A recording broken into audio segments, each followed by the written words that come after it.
Perfecto, Mari. ¿Ahora Ahora sí? sí. Sí, sí. Bueno, ¿cuánto tiempo tenemos, Noé? Y más o menos son 35 minutos aproximadamente, media hora así. Bien, entonces voy a comenzar repitiendo el laudo que me pidió Daniel. Se los voy a leer tal cual. Así, en todo caso, Daniel, después si quiere hacer alguna aclaración, él puede hacerlo.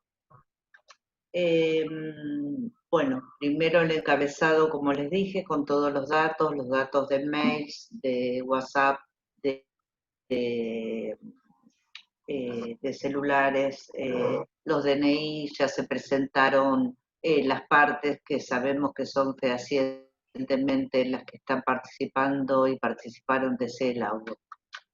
Bueno,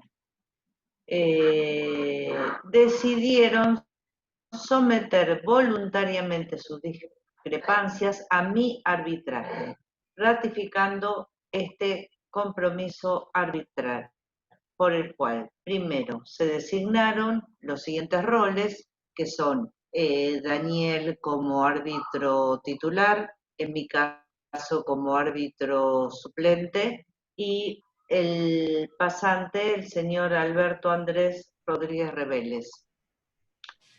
Procedimiento aplicable. Establezco que, dadas las circunstancias y cuidando la salud, sin descuidar por ello el bien público laboral, será la comunicación vía a distancia, vía mails, videos, llamadas de WhatsApp, videos conferencias, sistemas OJO y PDF, así como telegramas para la disconformidad o conformidad con el laudo u otro modo que acuerden implementar.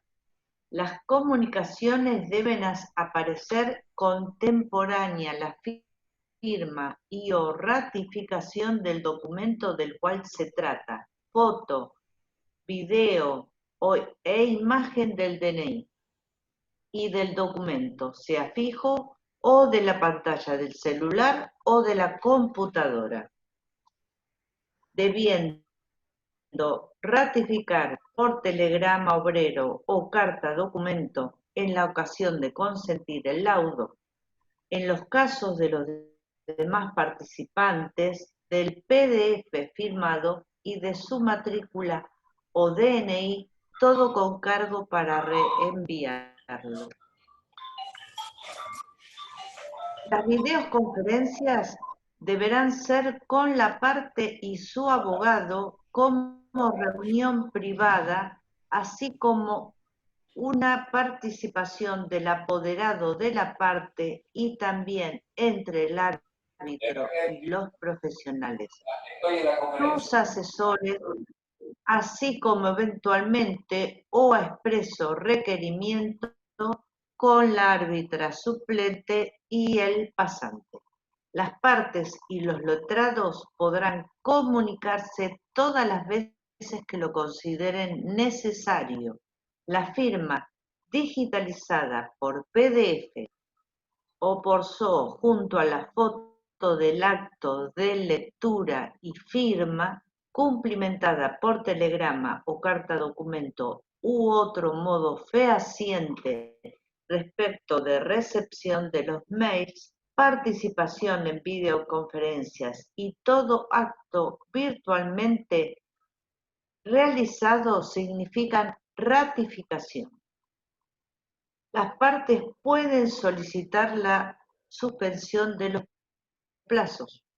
Las pruebas. Se tiene por desistida toda prueba atento a la posición de ambas partes de considerar a la cuestión como de amigable componedor. De amigable composición. Objeto del arbitraje, en este caso, eventuales procedencia y cobro de indemnización y entrega de documentación, hechos y manifestaciones. Ambas partes concuerdan en que se trató de extinción por mutuo acuerdo y también en los datos del vínculo, fecha de ingreso, fecha de egreso, en qué tarea se desempeñó el trabajador, su cumplimiento de jornada laboral y su salario mensual.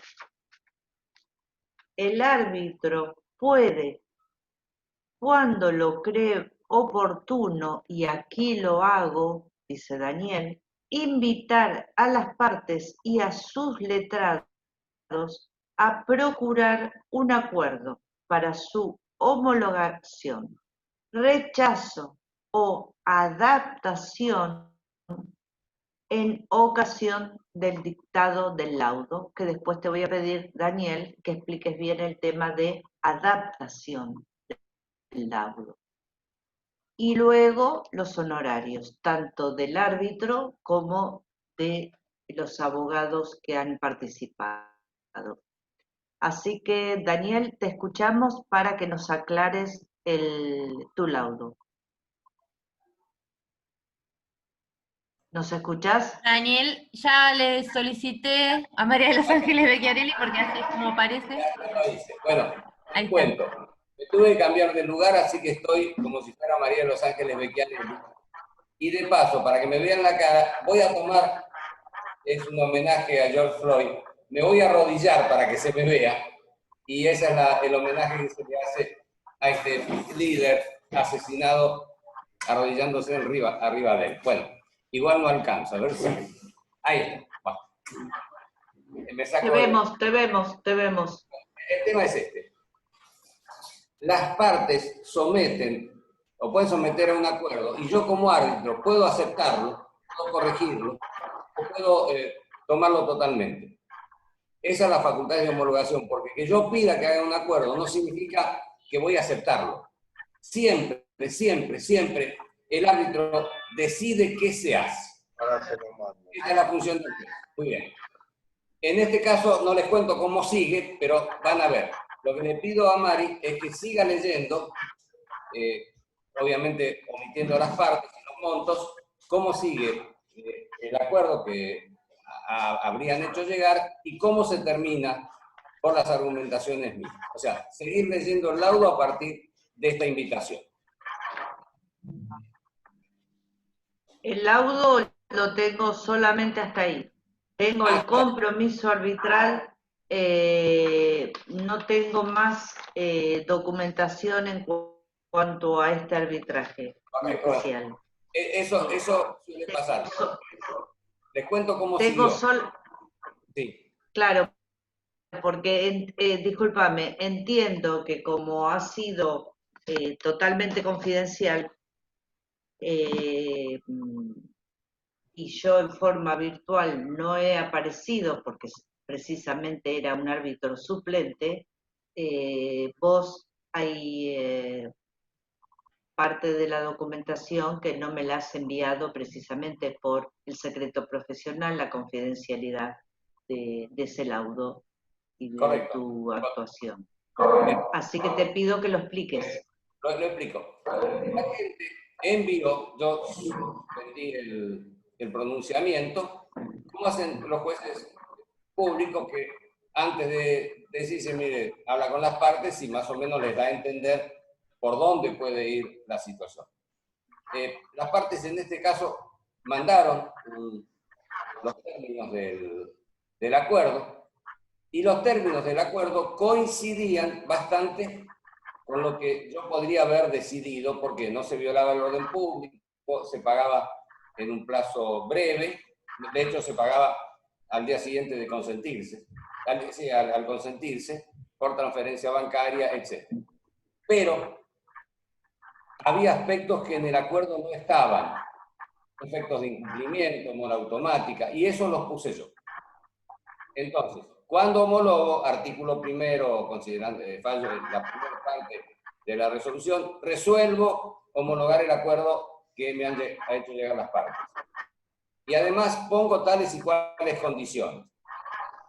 El contenido del laudo es una homologación que podría haber sido lisa y llana del acuerdo, o no, a mí me pareció que había que corregir algo, y efectivamente lo hice. Cuando se notifica el laudo, las partes lo reciben. Mari, vos también lo deberías haber recibido después, pero debería estar. Bueno, Sí, las partes lo reciben. el consentimiento lo tengo. También, pero El acta de consentimiento del laudo la tengo. Está bien, pero digo, vamos al laudo. Entonces, yo dije, bueno, si no se paga en tiempo, el tiempo que se convino, va a haber una cláusula punitoria de tanto cuanto. Siempre pongo cláusulas que no estén sujetas materialmente a la revisión judicial, porque pongo pautas que tienen que ver con lo que normalmente se sanciona. Después de eso, ellos se notifican y viene el acta de consentimiento. Entonces, hay una postura inicial que se fija en el compromiso. Al compromiso se lo gana por prestigio, por experiencia y por confianza. Uno de los abogados no me conocía, así que primero tuve una reunión con él y con la otra abogada explicándoles. Cuando terminamos el laudo, me mandó un artículo de doctrina hablando sobre arbitraje laboral. O sea, lo hizo después, pero se convenció de que yo podía tener criterio. El trabajador, lo mismo. Y ahí es cuando se gana o no la confianza. ¿Por qué? Porque si no te mandan el compromiso arbitral, no podés actuar. Más aún, tenés que tener alguna idea de qué se trata, porque una vez que aceptaste el encargo, no podés rehusarlo. Entonces, en los diálogos previos al compromiso arbitral, me voy enterando de qué se trata. Como un médico, cuando viene alguien y le cuenta qué dice, mire, vaya a un especialista, porque no es lo mío. En esto somos lo mismo, hacemos lo mismo. Solo que podemos tener el control del caso y pedir un pasante, un árbitro suplente y asesores que no necesariamente tienen que ser las partes. Yo he tenido casos donde tuvimos que hacer pruebas, probanzas. Y esas probanzas, lo que hacemos, facultad que tenemos los jueces y los árbitros, por supuesto, de limitar las pruebas a lo que era importante. Se las cuento brevemente porque fue sencillo. La discusión era un trabajador nocturno que se iba una hora diurna después. Postura de la empresa, vos siempre, porque es un diálogo abierto, vos siempre llegabas tarde. Y sí, pero vos me hacías ir temprano, me hacías ir tarde también. Entonces le digo a la gente, ¿y esto cómo se prueba? Me dice, con la planilla de horario. Y bueno, tráigame la planilla de horario. Leo la planilla de horario, efectivamente llegaba tarde casi todos los días, y todos los días iba una hora después. No se me volvió la máscara. Se iba una hora después. Bueno, perfecto. ¿Cuál iba a ser la discusión? Sencillo. Si llegaba tarde, no perdía el salario, se lo podría sancionar. Y si iba durante la jornada de había que pagárselo. No más pruebas. Entonces, hay arbitrajes con pruebas y arbitrajes sin pruebas. En este caso en el que intervino Mari, porque yo cuando les ofrecí ser árbitro, les dije, hay un caso que quizás haya un acuerdo que homologar y otro caso que va directo como testigo. Cada grupo de dos eligieron, yo prefiero el caso que se homologa o prefiero el caso. Siempre. No podemos defraudar la confianza. No podemos burlarnos, no podemos abusarnos del poder que nos dan cuando nos dicen decida. ¿Bien? Ahora, eso es práctica, es confianza. Si alguien cree que por ser árbitro va a decidir lo que quiera... ¿Me quería decir algo? No. Bueno, vuelvo a esto. Sí, quiero después decir algo para cerrar. Bueno, breve. La homologación surge, que yo no la había hecho hasta esta experiencia, por tres antecedentes. Es habitual en los tribunales, en algunos tribunales arbitrales, que se homologue el convenio al que llegan las partes. Eso, hasta donde sé yo, sucede con bastante frecuencia en los tribunales de consumo. Creo que en la Bolsa de Comercio también, pero no encontré ningún artículo que lo estableciera. Sí lo establece expresamente el reglamento de conciliación y arbitraje de la Defensoría del Pueblo de la Ciudad de Buenos Aires. Y, por supuesto, cuando digo cuáles son los elementos jurídicos, lo afirmo. Como árbitro, en un caso de de compulsión, no tengo por qué fundarlo, pero igual siempre lo fundo, porque quiero no pongo pongo los conceptos. Quiero que la gente sepa, y los abogados también, y el resto, cuáles son los fundamentos por los cuales... Así que el tema es este. El primer paso es el compromiso arbitral, después viene el laudo y el consentimiento. Como creo que estamos medio en el límite, te paso la posta a vos, Mari, por lo que vos querías decir. Decía, si queda tiempo, digo. Bueno, sí. El tema es el siguiente y quiero dejarlo en claro, por ejemplo, para mi provincia de Buenos Aires, que sí desconozco cómo se manejan las demás provincias.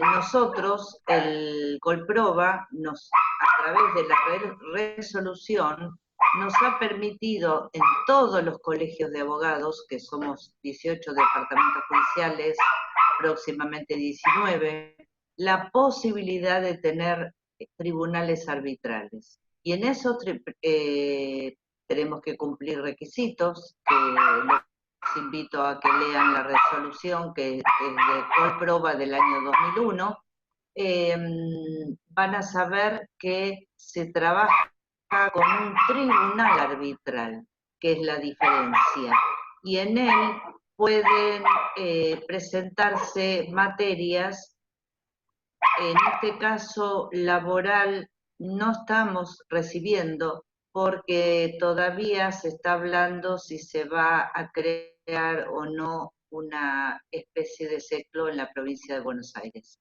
Pero sí los invito a que averigüen en sus colegios, invito a los colegios que no tienen arbitraje a que lo instauren, porque las instalaciones para realizar un arbitraje son los mismos. En este caso, como todo lo estamos trabajando virtual, no necesitamos ningún modo personal de nadie, cada uno trabaja desde su propio espacio, trabajamos con WhatsApp, con nuestras plataformas amigables, y que no vean al arbitraje como algo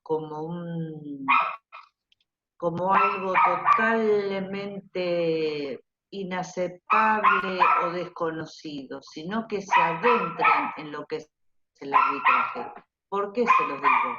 Porque como mediadora de tantos años, como abogada de tantos años y como capacitadora de tantos años, creo que los mediadores también tenemos que especializarnos en arbitraje, porque utilizamos muchísimas de las herramientas de la mediación en el arbitraje. Fundamentalmente la generación de confianza, las mismas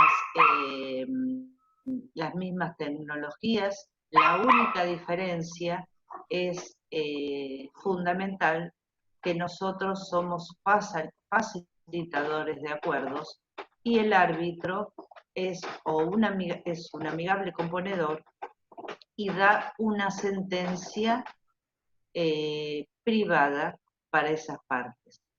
Hasta tenemos arbitraje para el Mercosur. Hay varios sectores que se están trabajando. Debemos nosotros, por ejemplo, yo como mediadora, y les hablo a todos los mediadores que nos están escuchando, o a los que tienen un problema y necesitan una solución, que sepan que tenemos la mediación, la negociación, la conciliación y el arbitraje, que la mediación la realizamos los mediadores, que los abogados, que son tan profesionales, usan en sus propios conflictos y en sus propios asuntos la negociación y la conciliación, y que además tenemos como una instancia prejudicial, tanto para mediadores como para los abogados, el arbitraje, que, como ya bien Daniel nos explicó, el laudo se dicta a los 7 días más o menos, y nosotros tenemos la posibilidad de satisfacer la necesidad real de esa parte que ha venido, y además, como abogados, como árbitros, cobrar rápidamente honorarios y no ir a un juicio largo, porque realmente lo que nosotros siempre tenemos que tomar en cuenta es cuál es el verdadero deseo de la persona que viene, tanto a una mediación como va a venir a un arbitraje. ¿Cuál es su deseo? Porque desgastarse emocionalmente en un juicio largo, seguramente no lo va a querer. No lo va a querer y no entiende que puede pasar, pero no porque su abogado no haya trabajado como corresponde, sino porque la justicia está colapsada y en este momento que estamos trabajando todos en forma remota, habilitando feria para que nos resuelvan cuestiones que son de urgencia, en este momento las mediaciones en línea y un arbitraje estaría solucionando el problema de la ciudadanía, porque en todos los casos nosotros somos cuasi unos servidores públicos que lo que queremos es cumplir una función social para la ciudadanía, y en este caso es la resolución del conflicto, sea por mediación, sea por negociación, conciliación, y en este caso puntual, por arbitraje, en forma rápida, en este momento donde la justicia está, sé que muchos jueces están trabajando, doy fe por mis propios expedientes, pero necesitamos ayudar a la ciudadanía. Ese es mi real mensaje. Daniel, si querés despedirte. Están los últimos 10 minutos ahí para que lo tengan en Voy cuenta. a pasar con el micrófono a Miguel Martín, que es árbitro de consumo, es maestro en este tema. Y la pregunta es puntual, es, Miguel, ¿es correcto o no que en los tribunales de consumo se suelen homologar los convenios a los que llegan las partes? Mira, primero yo quería aclarar una cosa que creo que es muy importante, ¿no? Que es una cosa que se la escuché a varios, que es, ¿hace falta ser mediador para ser árbitro? No es necesario, vamos a decir, legalmente, pero si uno, es decir, mi idea es que sí es necesario, porque en las audiencias de conciliación, si bien el que va a decidir acá es el árbitro y no le van a decir las mismas cosas que le dirían a un mediador, en el acto de la conciliación es de mucha utilidad, y tanto es así que los popes doctrinarios de la arbitraje, en varias charlas que hemos tenido con ellos, dicen que es necesario. Yo, sin embargo, conozco árbitros que saben de la cosa, pero no tiene nada que ver conciliación con conciliación. No, yo creo que pueden estar perfectamente encadenadas, y además es imprescindible que un árbitro tenga una formación en materia de mediación para poder resolver eficiente las audiencias, porque hay que manejarlas. Yo, por ejemplo, observo justamente el consumo, que es lo que me preguntaba Daniel, y observo lo siguiente. Los árbitros institucionales no han tenido formación, o sea, son de la Secretaría, los árbitros esos, no han tenido formación en mediación. Y muchas veces tenemos que cortar las audiencias, las conciliaciones, en algún momento, y los dos árbitros, que en general, así también los de las empresas, por lo menos los que me ha tocado a mí, son mediadores, y entonces queremos seguir para que el individuo vaya alargando un poco sus inconvenientes, sus cuestiones, y resulta que se arreglan las cosas en conciliación, porque el individuo no se da cuenta que está viniendo. Entonces, una falencia, en algún momento nos pidieron que lo formáramos, después, bueno, hubo un cambio de gobierno y no pasó nada, ahora volverán sumarán a estos árbitros, pero tienen una falencia y se nota cuando hacen las audiencias, porque para ser mediador también hace falta una vocación, ¿no? El hecho de pacificar con las mismas personas ahí adelante. Vale decir, tiene una ventaja muy grande el que es mediador. Es decir, no es que sea imprescindible, pero es tan útil que lo hace casi necesario por otras razones. Bueno, vos, Mari, querías decir algo y no corté. Sí. Sí. Primero, bueno, agradecerlos a ustedes y a las instituciones que nos invitaron a hacer este congreso de arbitraje para que se visibilice lo que es este servicio tan importante. Y coincido con usted, Miguel Ángel, en que particularmente el arbitraje deben ser abogados. Esa es mi mirada. ¿Por qué? Porque como debes tener un conocimiento fehaciente del derecho de fondo, del derecho de procedimiento, de todas las leyes aplicables, de qué sindicato le va a corresponder en ese caso puntual al trabajador, o en el caso de consumo también tenemos la ley de consumidor. Entonces, una persona, por más buena voluntad que ponga en querer resolverlo en base a una ley, le van a faltar herramientas que sí las tiene el abogado. Por eso creo que tanto en consumo como los conciliadores laborales, el arbitraje, es mi mirada, tiene que ser sí o sí a través de un abogado. No así la mediación es multidisciplinaria. La mediación puede ser un psicólogo, un sociólogo, un contador, un antropólogo, es decir, el camino de la mediación es muy amplio y abarca prácticamente todas las disciplinas.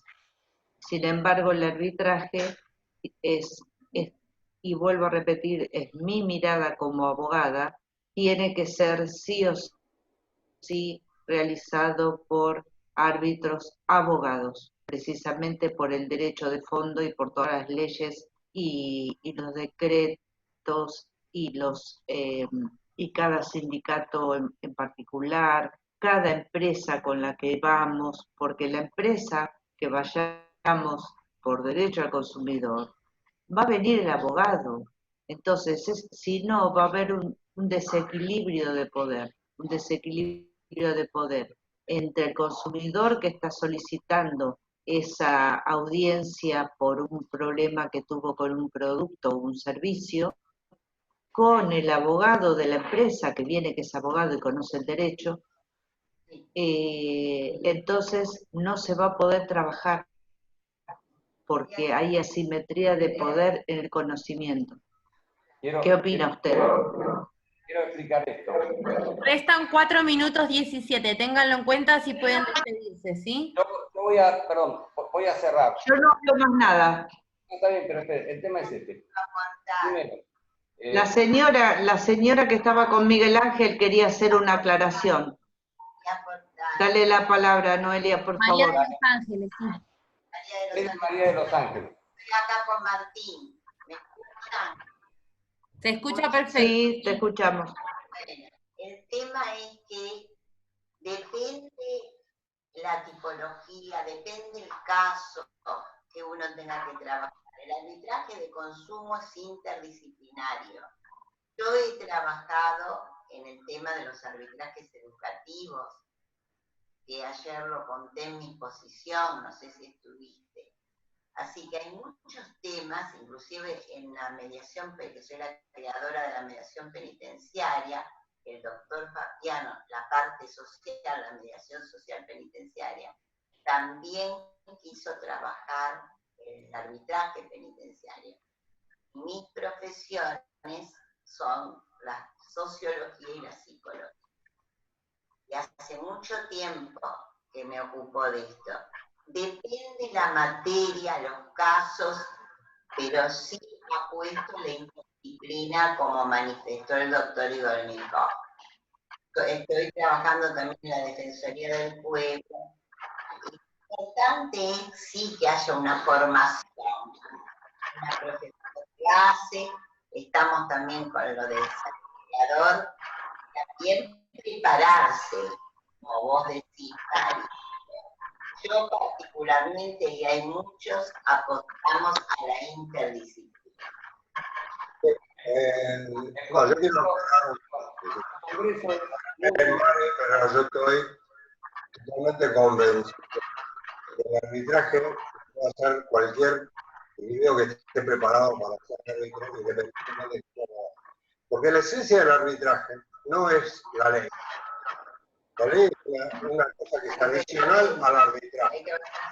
Lo más importante dentro del arbitraje es la especialización. Es una de las razones por las cuales los árbitros tienen una especialidad en el tema que se está arbitrando. Entonces se elimina el perito. Entonces, si vos escuchás a todos los pobres, yo el único individuo que escuché de los árbitros bastante importantes, de los doctrinarios que hace muchos años que estudian esto, era la Quidara y al Colegio Público de La Plata, que no quieren saber nada que no sean árbitros. Pero uno escucha Villamayor Alemana, Caivano y demás. Primero, yo nunca noto que me maltraten a mí, porque yo no soy abogado, tampoco. Sin embargo, somos árbitros. Más aún, nosotros somos constituidos de tribunales internacionales, donde ninguno de los árbitros era abogado. Para eso está el secretario del tribunal, si es que querés ordenar las cuestiones jurídicas. En el Consejo Profesional, los árbitros que atienden cuestiones patrimoniales, en donde yo soy árbitro, obviamente trabajan sobre el tema patrimonio. Y ahí, cuando estás hablando de cuestiones patrimoniales, la ley no importa tanto, porque importa cuánto es 2 más 2 acá. En el tema patrimonial, y la ley es, si no tengo con qué arreglarlo, recurro a la ley, ¿no? Y entonces, en el 2 por 2 hay que ver cómo da, hay un chiste bastante que ahora no tenemos tiempo para contar. Pero el hecho es no es una disciplina, o sea, obviamente los abogados en la parte formal y en la parte legal sirven, pero no por eso están preparados para ser árbitros, sino los tribunales de consumo hay árbitros que son